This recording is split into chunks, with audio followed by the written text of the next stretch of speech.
some strengths, and we're seeing some great progress in terms of graduation rates, except for Latino children. That's another story, another problem we need to talk about. Tracy, your assessment, Carol Smith?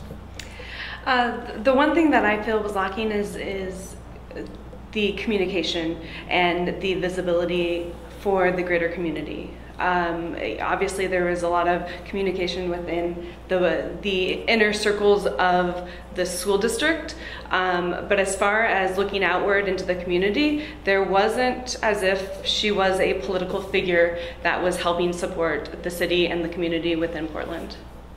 What do you, Scott? On the positive side, one, raising the equity issue was really important, and you can. A friend of mine who was in Portland Public and is now in another neighboring district is saying, I miss the equity work, even if it was just at the talking level and not quite at the doing level. It put us ahead of a lot of districts that we've at least have broached the issue. Also, our high schools are in much better shape than they were 10, 15 years ago. And high school redesign, even though it wasn't much of a redesign, it did balance.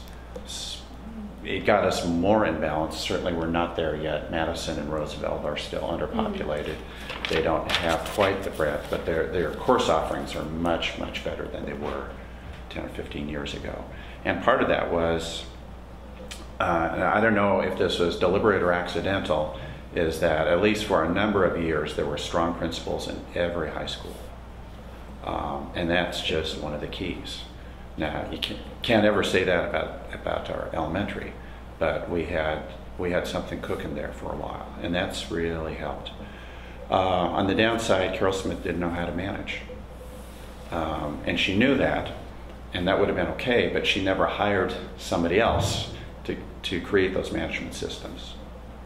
And that's not new. That's been around for ever since I started being an activist, and she did nothing to address it. The board's done nothing to address it.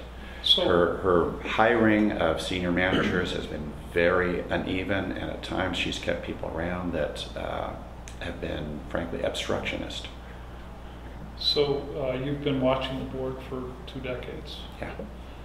How does the board avoid what appeared to happen with Carol and with prior superintendents, where the board are part-time and the information they get comes primarily from staff and almost entirely, in some cases, from the superintendent? So you have the board that is, this last board election was a referendum on Carol. The people who didn't like Carol won and did nothing. It appears that the board has a tendency to get captured by the superintendent. Regulatory capture, exactly. Yeah, so how do you avoid that?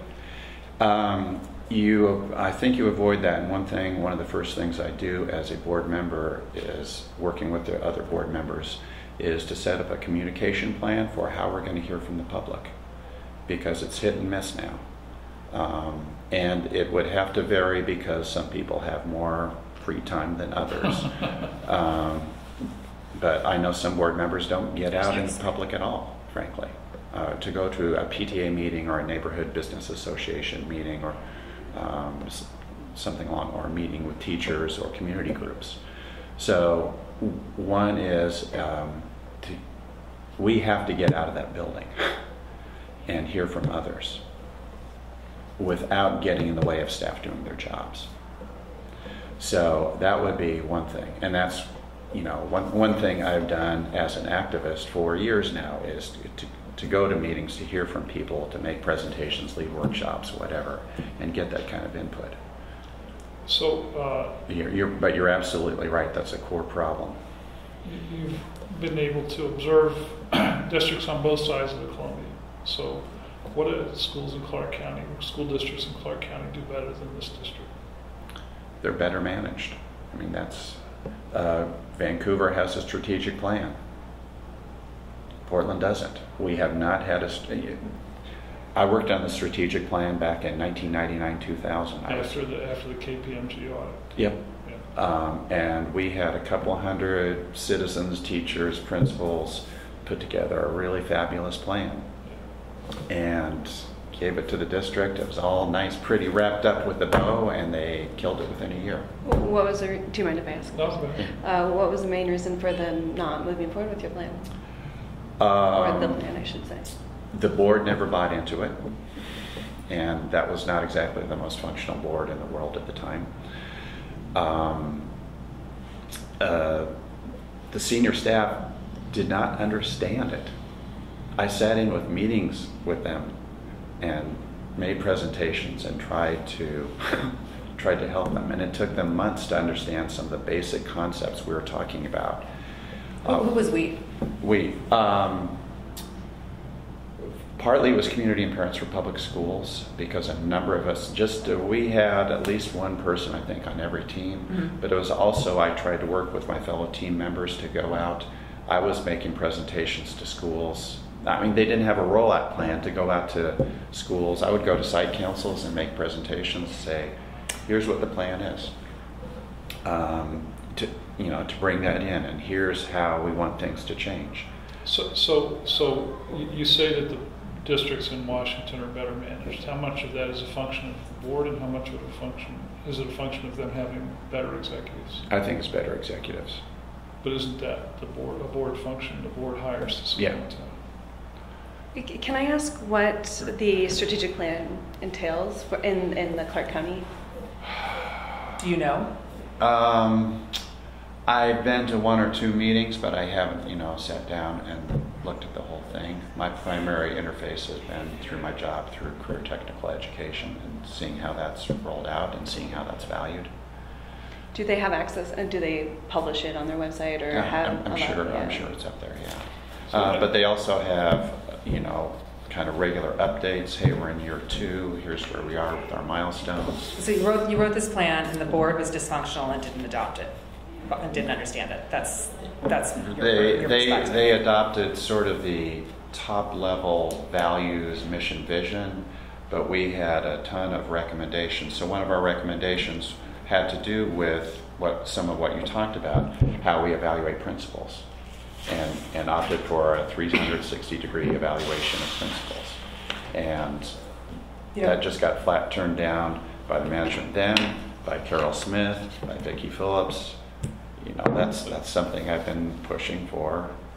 I think this really speaks to, I don't know if I can jump in here too, the contrast between Scott and I, because I have been very effective with every piece of PPS that I have touched. I am very driven and focused on getting results.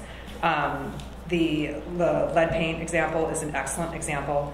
I brought that issue up 3.5 years ago. It's been covered by every media outlet, and I didn't have the luxury of a committee to work with. With all due respect, there were still lead problems this summer. You know what I mean? Yeah, and I'm sorry, that's ludicrous, and that's an insult. No, I understand. I don't mean to. What's an insult?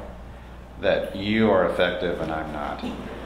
Well, there's a bond with my work on it, and all of the paint. I mean, you can ask the board how much of that is due to my work, because it is. That's an insult that you would say that. And that was very personal for me to have to deal with that every day. I did not say that you were not effective. Come on now. You said that I was insulting you, and I wasn't. Anyway. So Virginia, continue. Yes. Just continue your point. Sure. So yes, there was lead left. One parent trying to accomplish that much work. I have 1,317 emails. I'm not sure if I could have worked any harder on that issue, and I was effective. I did. There were 5 schools that were initially addressed. What you have to understand, and I hope you understand, is that PPS is not transparent when it comes to issues like this. You don't know what's going on as a parent. There was no parent notification back then. So can I follow up on something Sure. you mentioned related to this earlier, that parents were essentially, PPS said they were choosing between, services for classrooms. Parents felt that way, yes. Yeah, and I do. Yeah. Mm-hmm. But I've heard it from more official, the more official side of things, that there was a choice in resources between, resources. The best argument for what happened to the school system with environmental problems is, look, PPS devoted everything it could to the classroom. And I think that in contrast to other districts in the state, they actually did protect some classroom resources, but they obviously left a huge problem on the other end. So so where is your critique of like what they should have done? There should have been some balance. The way they handle the maintenance is the 2002 long-term facilities plan, which I think Scott was part of, that called out all the lead, all the radon, all the water, all the issues. You can pull the report. They were all there, and the district made a decision to focus on education only, and we're not in the business of managing facilities, but we are in the business of managing facilities too. And they're the facilities that our kids are in all day, and they're dangerous now. It's like $1.6 billion in deferred maintenance. That's the same amount of money as the state deficit that everyone is talking about right now. And our schools are not safe. So what do you think of the school bond? I'm on the bond committee. I was asked to be, that's in terms of, Do you believe that the school system has chosen the most dangerous schools to repair? No. Then why do you support the bond?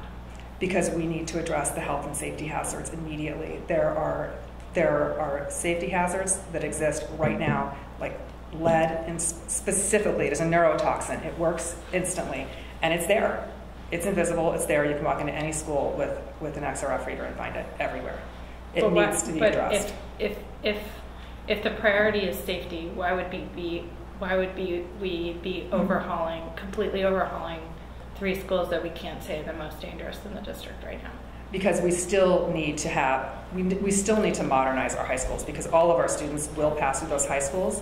And as far as the health and safety goes, it's gotten so bad that there's only so much work that can happen over a certain period of time. There was a lot of discussion about this on the committee. How much work can you do in 5 years? How much money can you spend to fix these things? I understand that argument, but I still fail to understand, like, this is slightly aside from your race, but I'm interested in your perspectives on it. I still, if as someone who is an advocate for safety of school buildings, like, why would you support the district overhauling buildings that are not the most dangerous right now? Like, why wouldn't that be the priority in which school buildings get chosen right now for this bond for complete overhauls? Because even if they did all of them, you can't do them all at once. It's just not possible. I understand. Why wouldn't the school buildings be prioritized? Why not do the most dangerous? Yeah, why not do the most? You would have to go back and ask the 2012 bond committee, because they made the decision and set the strategy. No. What they did. Oh, well, they did, but it's 2016. We could remake the decision, Anyway. So Tracy, should we move Go on? ahead. What is the single issue that you would focus on first and most if you were elected to the board? Collaboration. And that isn't necessarily a school issue. That's a school board issue where we're seeing adults disagree and fight and not get anything done. So you're talking about collaboration among board members? Yes, in order to get things done. And when we've seen the lead, when we've seen these other issues come up, it seems like things are prolonged because people aren't able to find middle ground to bring in experts and understand what the community and the teachers and the faculty need. And it seems as if there needs to be somebody on the board who can step back and say, wait a minute, how can all of us work together and make the top issues go through in a good way that the community can support? Scott, your top issue if you were to be elected? Top issue, it's management. So it's fixing the management side of education, doing an educational vision process with the community, and putting together a strategic plan to enact that educational vision. Okay. Virginia, your top priority? Building a relationship with the new superintendent and setting the priorities for the district and the vision with the superintendent, because the superintendent is the one running the central office. That's really important, and part of that vision would definitely include an accountability system from all the way down through teachers, so that we can see how every staff member is doing. And it really is such a good opportunity for staff to give feedback without any sort of fear of retribution. And when you're thinking, talking about feedback, do you have a system in mind, or are you just? Yeah, I've worked for a number of small businesses and large companies. I've worked for Coca-Cola. I work for the marketing arm right now. You might be familiar with them if you work in marketing. And our review processes are different. When my supervisor has a review, I'm part of that process. It's anonymous, but I can give feedback. Every single one of his employees does, in addition to his supervisor, in addition to his clients. And that way you get a really clear picture of, and probably, of course there's personality issues sometimes, but if you have 8 people saying the same thing about someone, that might be a pretty good indicator that it's something you want to check on. And it's an easy process to implement. What most companies do. I'm curious. How would you go about, and not your system, but in a system of this type, how would you go about avoiding, and not avoiding, but getting information from those people who are not as loud as the most? How would you avoid getting information, or would you get it? How would you get the information and avoid having all the most active? My God, that is such a good question. I mean, can I answer that? Yeah, that is a problem at the school level. You're right, because whether you like it or not, when you're at a school, the parents have their own culture too. Right. Yeah. And that's frustrating as a parent. And I thought about that today because I had a parent at Vestal, which has been in the news lately. There's been a lot going on over there. One of the parents who was involved in the petition, and she sent me a complaint that she just filed today, and it's for this exact reason, because there are 2 split factions of parents who are not on the same page with the school leadership, and it's creating problems. There's 45 families that have left the school now. Wow. That's what the complaint is. That's a lot for a school that has, I think, starting right now, less than 400 students. And because they are unhappy with what's going on in that school. And part of her frustration was exactly what she feels like that 45 students this year, this school year? That's what the complaint says. I haven't checked. It was just emailed to me right before I walked over here. So, yes. And then we had the exodus of teachers as well. So that's problematic. But her frustration was exactly what you're talking about. I'm not being heard because I'm not, not the loudest one in the room. I'm not the loudest one in the room, and I'm not hanging out with the right people and whatever. And so I thought a lot about that today. And I think that sort of feedback in any company is really easy to give anonymously. There should be parent input, and I don't mean parent input going through parents to get to the district. I mean parent input going to the district individually. That means and if we have to create a position in the central office to manage that as part of HR, I think that's an excellent idea. Or software. Or software, right? Yeah, because that software exists. Hey, let me redirect this just for a second here. I may be wrong, but in some ways your background and Paul Anthony's background are similar. You're both numbers guys, longtime parent activists. So I'd like each of you to tell us what unique quality or skill that is not presently on the board that you would bring to the board. Virginia, we'll start with you. Well, that's a good question. I haven't had that question yet. Unique quality or skill, I think. That's not currently on the board. Or is leaving. I'll make it slightly easier. Okay. I think that's a really almost impossible question to answer, because I think that if you look at it as a board, everyone has some of those qualities. Like, there's some very honest board members. There's board members that are very passionate about the arts. There's board members like Paul who are, zero-based budgeting, which I'm a huge supporter of. So in terms of what's missing, with 7 people, I think it would be hard to find something that's actually missing as a bucket. In terms of what my strength would be, I do feel very strongly about building consensus and, in collecting input. I really value working as a team. And if you're on the losing side of an argument, it is time to move on. We have too much to do as a district, too much to get done. I'm not one, here's the difference, I am not one to hold a grudge. I'm very much a person who can get over it and move on. And okay. Scott, what unique skill or characteristic do you bring? Vision. Why do you say that? Why do I say that? Because I think in this district, a lot of people have given up on the district ever being functional. I mean, think about it. Portland's supposed to be like, this great city. And we've had this pretty mediocre at best district for decades. Yeah. And I've known a lot of school activists who have come in and tried to do things and gotten discouraged and just said, screw it. And parent activists who, graduation day, at last, I can move on. I persisted. That's another characteristic. I've persisted for a long time. I've been patient because I have to find my spots where I can make a difference. Okay. But the vision, let me finish the vision thing. We should be transforming this district into the 21st century. We're still stuck in the 19th century in the way we do things here. We're building new schools without that vision to inform how those schools are designed. What would you do differently? I think if we were this close to launching a vision process. Carol Smith had bought into it. She was throwing some money at us to do it, and the lead thing came up. Okay, but you said we're designing high schools for yesterday instead of tomorrow. So what specific to the high schools would you make?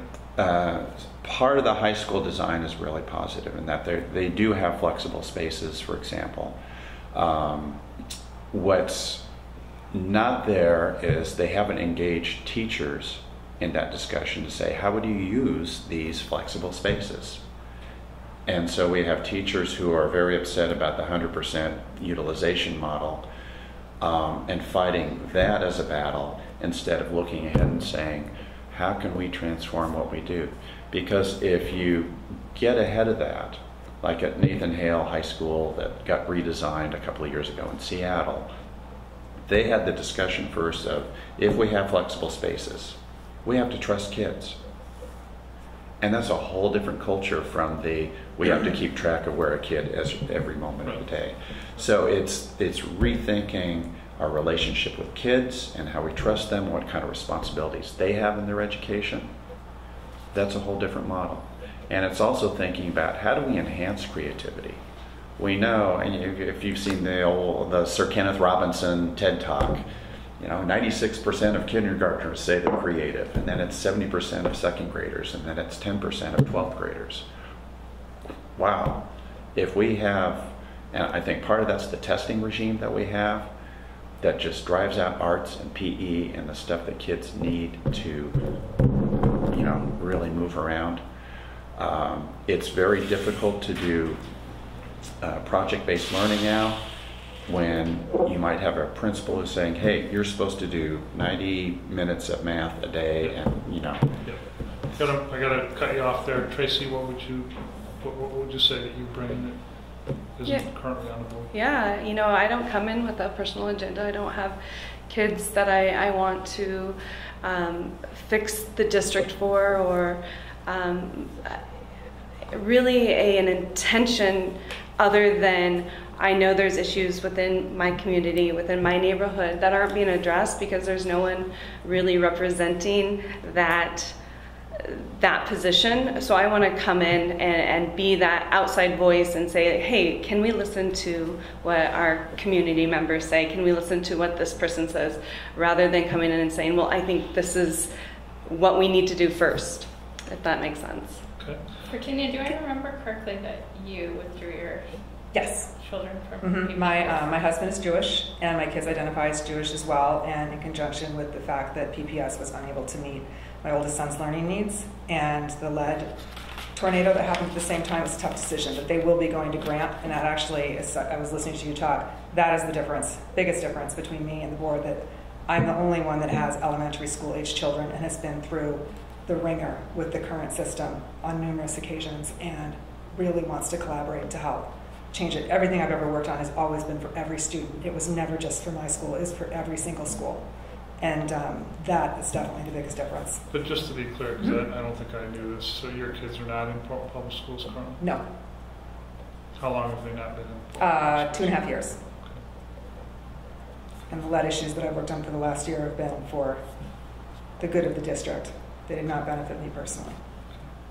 All right, I think we're just about out of time. We have one. We always ask a question to try and humanize you, not to humiliate you, to make you